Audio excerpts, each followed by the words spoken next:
Tara, samahan nyo kaming akyatin yung isang tourist spot dito sa Tatabanya, sa Turud.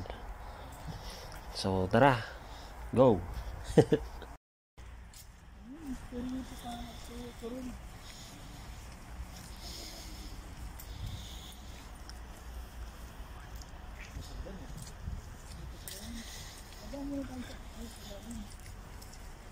Nakita namin yung isang tourist spot dito, yung Turol.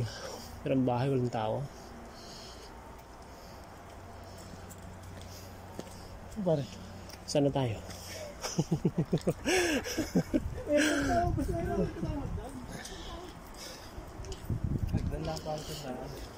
Basta may hagdan, diretso. Inakit namin dito yung ano yung sinasabi nilang Turol. Parang isang tourist spot dito sa Tatabanya. Ganun ba yun? Kasi kita mo naman lahat. Tapos sa mga bahay dito, parang walang tao, oh. Parang zombie yung mga tao. Ayun. Sakit na naman kami na hagdan. Siguro itong hagdan na to hanggang na doon sa ibabaw.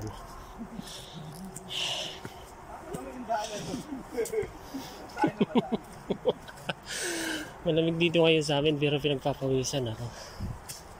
Kasi nga paakyat yung medyo matarik din yung paakyat.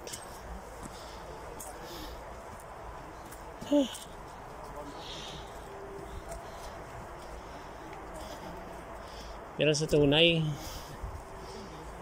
wala naman to eh. Yung pinanggalingan ko sa amin sa Quezon. Nako. Sisiw.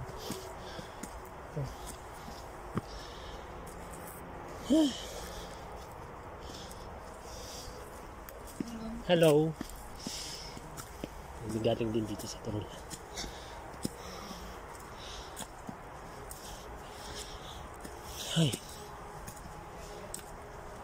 Ay mga nagsiakit. May naakit din pala rito. Yung mga taga rito. Medyo itong mga nakaraang araw kasi maulan. Tapos nagkayayaan kami mag-asama sa bahay. Tapos yun. So yun. Hello.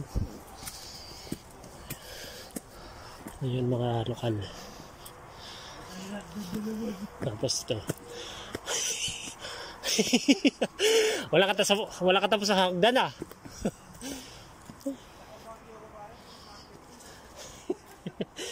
Yung isang kasama ko taga Baguio daw siya. Tapos nagre-reklamo siya kasi mataas nga.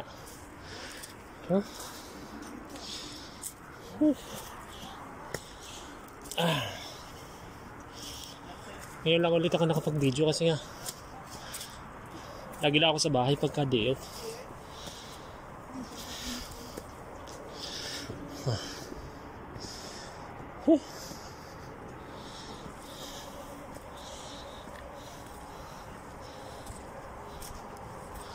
O pahinga pare.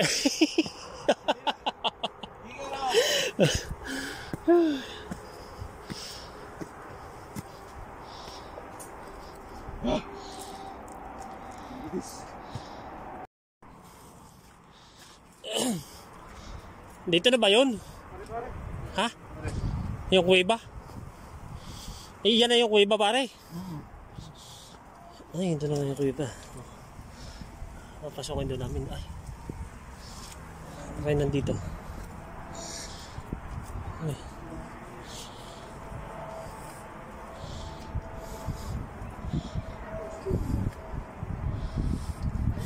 Ang labi ng kuweba.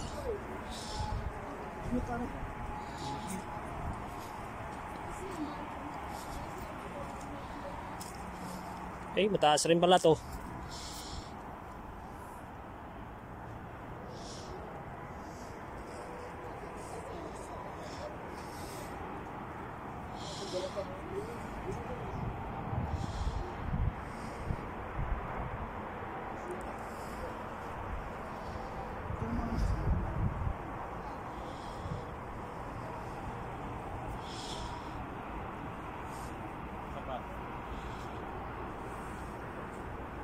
Sa loob ng Kuweba Lagpas.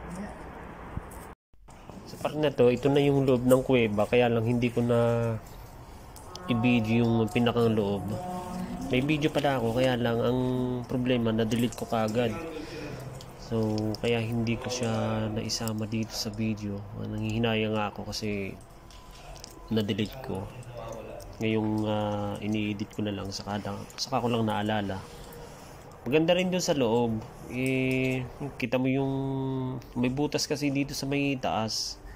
So ito na lang yung na-videohan na nakuha sa video. Itong makikita sa labas.